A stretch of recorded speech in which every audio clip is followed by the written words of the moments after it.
Welcome to day 328 of the New Way. At this point, you will notice that each of the eyewitnesses saw and heard various things.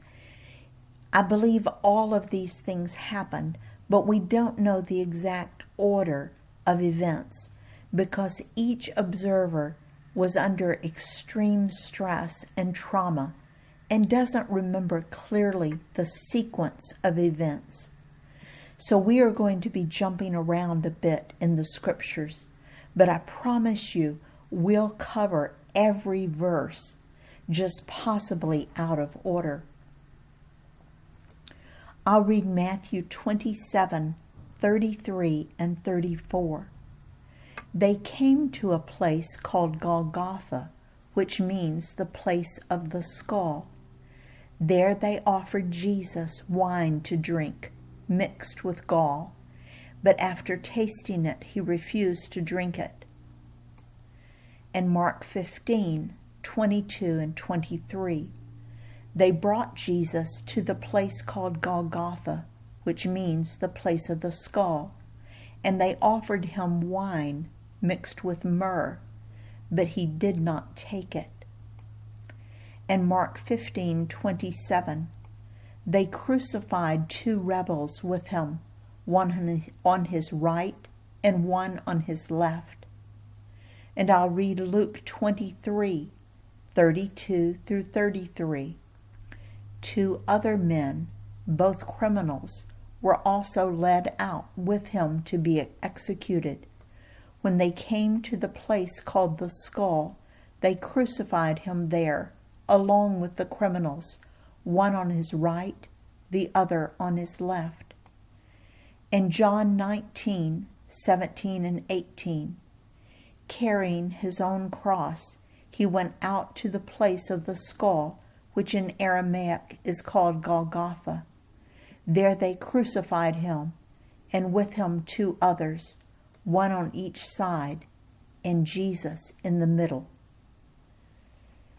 This drink that Jesus was offered would ease the pain a little, and Jesus refused it. Now, did you know that God had also predicted this type of death for his Son more than 1,000 years before it happened? Let me read Psalms 22, 1 through 18. My God, why have you forsaken me? Why are you so far from saving me, so far from my cries of anguish? My God, I cry out by day, but you do not answer, by night, but I find no rest. Yet you are enthroned as the Holy One. You are the one Israel praises. In you our ancestors put their trust. They trusted you, and you delivered them. To you they cried out and were saved. In you they trusted and were not put to shame. But I am a worm and not a man, scorned by everyone, despised by the people. All who see me mock me. They hurl insults, shaking their heads. He trusts in the Lord, they say. Let the Lord rescue him. Let him deliver him, since he delights in him. Yet you brought me out of the womb. You made me trust in you, even at my mother's breast. From birth I was cast on you. From my mother's womb you have been my God. Do not be far from me, for trouble is near, and there is no one to help me.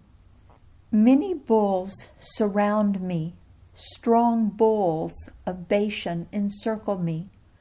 Roaring lions that tear their prey open their mouths wide against me.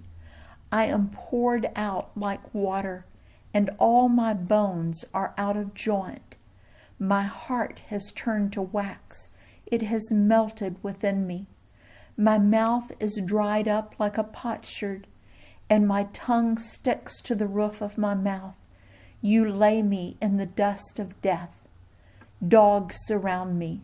A pack of villains encircles me. They pierce my hands and my feet.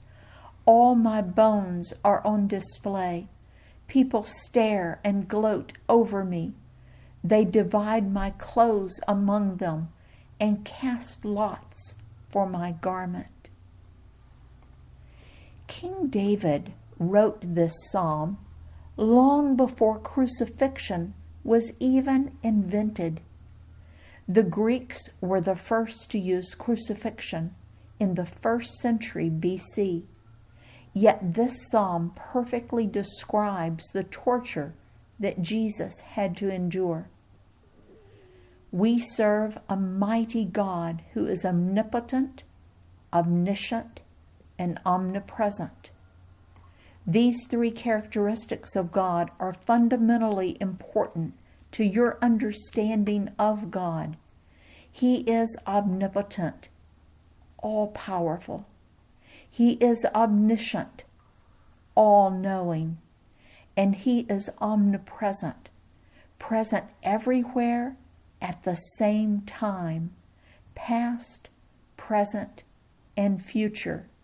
He is not time linear like us. We serve a mighty God.